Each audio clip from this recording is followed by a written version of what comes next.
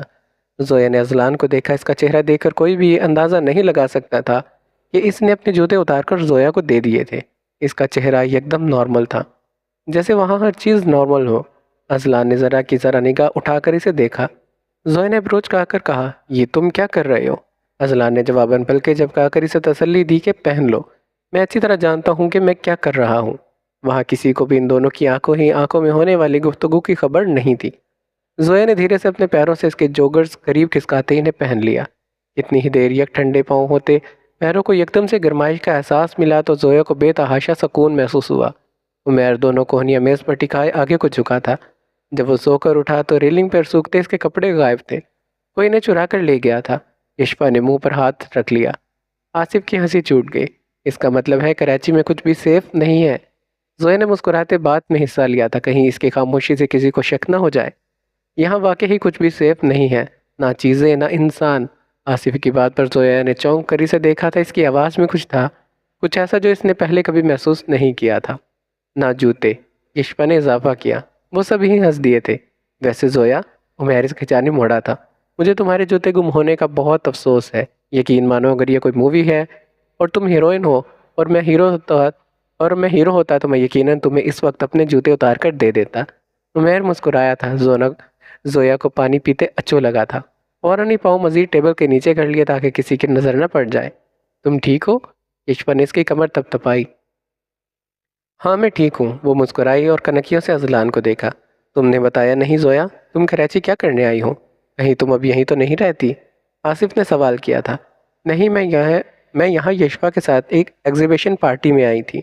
یشپا کے فون پر رنگ ہوئی تو وہ ایکسکیوز کرتی ان سے کچھ فاصلے پر جا کر فون سننے لگی۔ ویسے، زویا نے گلا صاف کیا جیسے اگلی بات کہنا مشکل ہو۔ مہرو کیسی ہے؟ اس کے سوال پر ٹیبل پر یکدم سے سناٹا چھا گیا۔ ٹھیک ہے، اذلان نے جواب دیا۔ اداس ہے؟ یہ آصف تھا۔ تم نے جب سے اس سے رابطہ ختم کیا ہے وہ بہت پریشان اور اداس رہتی ہے، بہت روئی بھی تھی، ابھی بھی اکثر تمہیں یاد کرتی رہتی ہے۔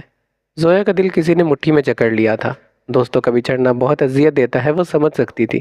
اس نے بھی یہی اذیت اٹھائی تھی۔ آئی ایم سوری، نظریں جھکائے وہ بڑبڑائی تھی۔ مجھے سوری مت کہو، یہ تم دونوں دوستوں کا پرسنل میٹر ہے۔ آصف نے کندھے اچکائے تھے، اتنے میں یشپا واپس آ گئی۔ وہ کچھ پریشان لگ رہی تھی۔ کیا ہوا ہے؟ سب ٹھیک تو ہے؟ زویا کے ماتھے پر بل پڑے تھے۔ یشپا نے نفی میں سر ہلایا۔ میری بہن کا فون تھا، وہ بتا رہی تھی موم کی طبیعت کافی خراب ہے، وہ ہاسپٹل میں ایڈمٹ ہے۔ وہ رونے کو تھی۔ زویا نے اس کے کندھے پر ہاتھ رکھے۔ تم فکر مت کرو، ایسا کرتے ہیں ابھی اسلام آباد واپس چلتے ہیں۔ زویا اٹھنے لگی تھی، پھر پاؤں میں جوتوں کا خیال آیا تو انہیں اتارنے لگی، مگر اذلان نے ہاتھ کے اشارے سے اسے ایسا کرنے سے روک دیا تھا۔ وہ کچھ کہنے لگی تھی، پھر اذلان کے چہرے پر چھائے تاثرات کو دیکھتی خاموش ہو گئی۔ کرسی دھکیلی اور کھڑی ہو گئی۔ سوری، ہمیں ابھی جانا ہوگا۔ عمیر اور آصف کو دیکھا۔ آئی ہوپ دوبارہ ملاقات ہوگی۔ شور، عمیر اور آصف ایک دم سے بولے، پھر وہ تینوں ہی اپنی جگہ سے کھڑے ہو گئے۔ زویا نے ایک نظر اذلان کو دیکھا۔ تھینک یو، آنکھوں ہی آنکھوں میں اشارہ کیا تھا۔ اذلان نے جواباً سر کو ہلکا سا خم دیا تھا۔ زویا یشپا کو لیے وہاں سے چلی گئی۔ چلے؟ عمیر نے ان دونوں سے پوچھا۔ انہوں نے اس بات میں سر ہلایا تو وہ گاڑی کی جانب چل پڑے۔ تمہارے جوتے کہاں ہیں؟ گاڑی کے قریب پہنچنے پر آصف نے اس کے پاؤں پر غور کیا تھا۔ وہ میں نے کسی کو دے دیے، وہ کہتے کہتے آگے بڑھ گیا، جبکہ آصف حیرت زدہ سا اپنی جگہ پر ہی کھڑا رہ گیا۔ وہ اذلان جو کبھی اپنے جوتوں پر مٹی تک برداشت نہیں کرتا تھا، وہ آج اپنے جوتے کسی اور کو دے کر خود ننگے پاؤں ریت پر چل رہا تھا۔ اس کا حیران ہونا تو بنتا تھا، اور اس نے اپنے جوتے کس کو دیے تھے آصف کو یہ پوچھنے کی ضرورت نہیں تھی۔ ان کے سامنے میگزین کھلی تھی جس پر نگاہ دوڑاتے وہ ساتھ ساتھ کافی پی رہی تھی۔ مہرین اپنے کمرے سے نکلی جب ان پر اس کی نگاہ پڑی، گہرا سانس لیتے انہی کی طرف آئی اور صوفے پر ان کے عقب میں بیٹھ گئی۔ نائلہ بیگم نے نظر اٹھا کر اسے دیکھا، چہرے پر ناگواری ابھری۔ کافی کا مگ نیچے رکھا، میگزین سامنے ٹیبل پر پٹکی، اٹھ کر اپنے کمرے کی جانب بڑھ گئی۔ آنٹی رکے، میری بات سنیں۔ ان کے سامنے آ کر ان کا راستہ روک لیا۔ نائلہ بیگم کا چہرہ غصے سے سرخ ہوا تھا۔ سنو لڑکی، آج تو تم نے اس طرح میرا راستہ روکنے کی جرت کی ہے، آئندہ کبھی ایسا نہ کرنا، ورنہ مجھ سے برا کوئی نہیں ہوگا۔ شہادت کی انگلی اٹھاتے انہوں نے کہا۔ مہرین کا دل دھک سے رہ گیا، ان کا یہ انداز اس کے لیے نیا تھا۔ وہ اس عورت سے بہت مختلف لگ رہی تھی جسے وہ پچھلے 1.5 سال سے جانتی تھی۔ آپ مجھ سے اتنی نفرت کیوں کرتی ہیں؟ یا مجھ سے کوئی غلطی ہوئی ہے؟ دکھ اور کرب؟ ہاں، یہ ہے تم نے غلطی۔ وہ تلخی سے مسکرائی۔ جانتی ہو وہ غلطی کیا ہے؟ 2 قدم آگے آئی اور اسی کی آنکھوں میں آنکھیں ڈالی۔ تمہاری غلطی یہ ہے کہ تم نے معاذ سے شادی کی، وہ پھنکاری تھی۔ ادھر معاذ اور محسن جو ابھی باہر سے آ رہے تھے، لان سے آتی آوازوں کو سن کر وہ دروازے کے پاس ہی رک گئے۔ تمہاری غلطی یہ ہے کہ معاذ نے میری پسند کی لڑکی کو ٹکرا کر تمہارا انتخاب کیا۔ ان کی آواز میں اس قدر نفرت تھی کہ مہرو اپنی جگہ پر ششد رہ گئی۔ ادھر معاذ کا حال بھی اس سے کچھ مختلف نہیں تھا۔ میں نے اپنی پوری زندگی اس گھر اور اس کے مکینوں کے لیے وقف کر دی، پر دیکھو ان میں سے کسی کو میری پرواہ نہیں ہے۔ ان سب کو ہر وقت تمہاری فکر ستائے رکھتی ہے۔ تم سے پہلے وہ یاسمین تھی، وہ مرنے کے بعد بھی اس گھر سے کبھی نہیں نکل پائی۔ میں نے کتنی ہی کوششیں کی تاکہ اس گھر کو اپنی جگہ بنا سکوں، پر دیکھو اب وہ جگہ تم نے لے لی۔ آگے بڑھ کر مہرین کا بازو دبوچ لیا تھا۔ مہرو، ہر وقت پورے گھر میں بس یہی سننے کو ملتا ہے، اور میں کہاں ہوں؟ کیا میرا فائدہ ہے اتنی قربانیوں کا؟ کیا فائدہ میری اتنی قربانیوں کا؟ اس کے بازو پر گرفت مضبوط کر لی تھی۔ مہرین کی آنکھوں میں پانی بھر آیا۔ ایسا کچھ نہیں ہے آنٹی، اس گھر میں سب آپ سے بہت محبت کرتے ہیں، اور معاذ تو آپ کو بالکل اپنی سگی ماں کی طرح سمجھتا ہے۔ سگی ماں؟ تلخی سے سر جھٹکا تھا۔ سگی ماں تو دور، اس نے کبھی مجھے ماں ہی نہیں سمجھا۔ مجھے اس گھر سے ہمیشہ صرف دھتکار ملی ہیں۔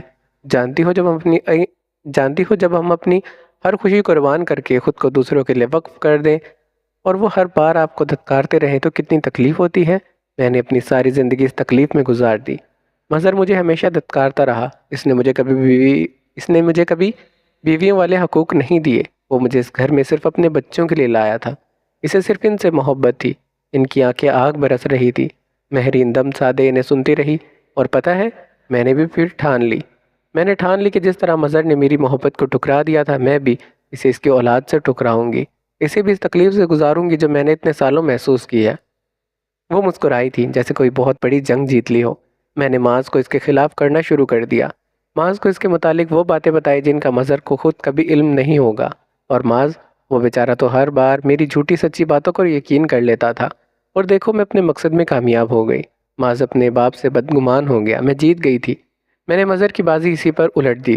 مہرین کی آنکھیں حیرت سے پھیل گئی۔ دروازے کے پار کھڑے معاذ کی پوری دنیا آنکھوں کے سامنے گھومتی محسوس ہوئی تھی۔ وہ کیا کہہ رہی تھی؟ اس کا باپ جسے وہ ساری زندگی مجرم سمجھتا رہا، جسے وہ بدگمان رہا، جس سے کئی ماہ وہ بات نہیں کرتا تھا، کس کی باتوں میں آ کر؟ نائلہ بیگم کی، جو آج وہ اعتراف کر رہی تھی کہ ان کی ساری باتیں جھوٹ تھی، پلاننگ تھی۔ معاذ کو لگا کسی نے دل پر بھاری پتھر رکھ دیا تھا۔ وہ بے یقین تھا۔ یہی ہوتا ہے جب آپ دنیا کو اپنی نظر سے دیکھنا چھوڑ کر کسی دوسرے انسان کے نظروں سے دیکھتے ہیں تو یہی ہوتا ہے۔ وہ آپ کو ایسی چیزیں دکھاتا ہے جن کا اصل میں کوئی وجود نہیں ہوتا۔ لیکن پھر تم آ گئی مہرین، تمہاری وجہ سے ان کے تعلق میں بہتری آنے لگی۔ تم نے میرا بنا بنایا کھیل بگاڑ کر رکھ دیا۔ میں تم سے اتنی نفرت کرتی ہوں کہ تم سوچ بھی نہیں سکتی۔ جھٹکے سے اس کا بازو چھوڑ دیا تھا۔ آنکھوں میں شدید نفرت تھی جس کی وجہ مہرین کو آج سمجھ آ رہی تھی۔ کوشش کرنا آئندہ میرے سامنے مت آنا، ورنہ کیا کریں گی آپ؟ معاذ کی آواز پر وہ دونوں ہی چونک گئی تھی۔ مڑ کر دروازے کی جانب دیکھا۔ معاذ نے مٹھیاں بیچ رکھی تھی، ماتھے کی رگیں تنی تھی۔ اس کے ساتھ کھڑا محسن تعصب سے سر ہلا رہا تھا۔ نائلہ بیگم کو گویا سانپ سونگھ گیا تھا۔ بتائیں نا کیا کریں گی آپ؟ اب کی بار وہ غصے سے بولا۔ آواز پورے گھر میں گونج اٹھی تھی۔ معاذ وہ نائلہ بیگم کے منہ سے الفاظ نہیں نکل پا رہے تھے۔ معاذ لمبے لمبے ڈاک برتن کے سامنے آ کھڑا ہوا۔ مہرین اب اس کے پیچھے چھپ گئی تھی۔ تم جیسا سوچ رہے ہو ایسا کچھ نہیں ہے معاذ، میں تو بس اس سے بالکل چپ۔ انگلی اٹھا کر غصے سے کہا، اب میں آپ کی کسی بات پر یقین نہیں کروں گا۔ وہ غصے کے شدید لپیٹ میں تھا۔ معاذ ریلیکس، ہم بیٹھ کر بات کرتے ہیں۔ محسن نے اس کے کندھے پر ہاتھ رکھا تھا۔ نہیں بھائی، بالکل بھی نہیں۔ میں بھی اس عورت سے کوئی بات نہیں کرنا چاہتا۔ ان کی وجہ سے میں اتنے سال اپنے باپ سے دور رہا ہوں، اور اب جو رویہ انہوں نے میری بیوی کے ساتھ اپنائے رکھا تھا، اس کے لیے تو میں انہیں کبھی معاف نہیں کروں گا۔ وہ مڑا اور مہرین کا ہاتھ پکڑا اور اپنے کمرے کی جانب چل پڑا۔ نائلہ بیگم وہیں شل کھڑی تھی۔ ان کے وہم و گمان میں بھی نہیں تھا کہ معاذ کو ان کی حقیقت کا علم ہو جائے گا۔ انہوں نے چہرہ موڑ کر محسن کو دیکھا۔ وہ اس کی جانب بڑھی۔ محسن میرا یقین کرو یہ سب۔ محسن نے ہاتھ اٹھا کر انہیں روک دیا۔ مجھے کم از کم آپ سے یہ امید نہیں تھی موم۔ افسوس سے سر ہلاتا وہ وہاں سے چلا گیا تھا۔ یہاں پر یہ ایپیسوڈ ختم ہوتی ہے۔ اگر آپ کو یہ ایپیسوڈ اچھی لگی تو ویڈیو کو لائک ضرور کیجیے گا۔ ہمارے چینل کو سبسکرائب نہیں کیا تو سبسکرائب کر دیں، اور کمنٹ باکس میں بتائیں کہ آپ کو یہ ناول کیسا لگ رہا ہے اور نیکسٹ ایپیسوڈ کب چاہیے۔ ملتے ہیں نیکسٹ ایپیسوڈ میں۔ اپنا خیال رکھیے گا۔ اللہ حافظ۔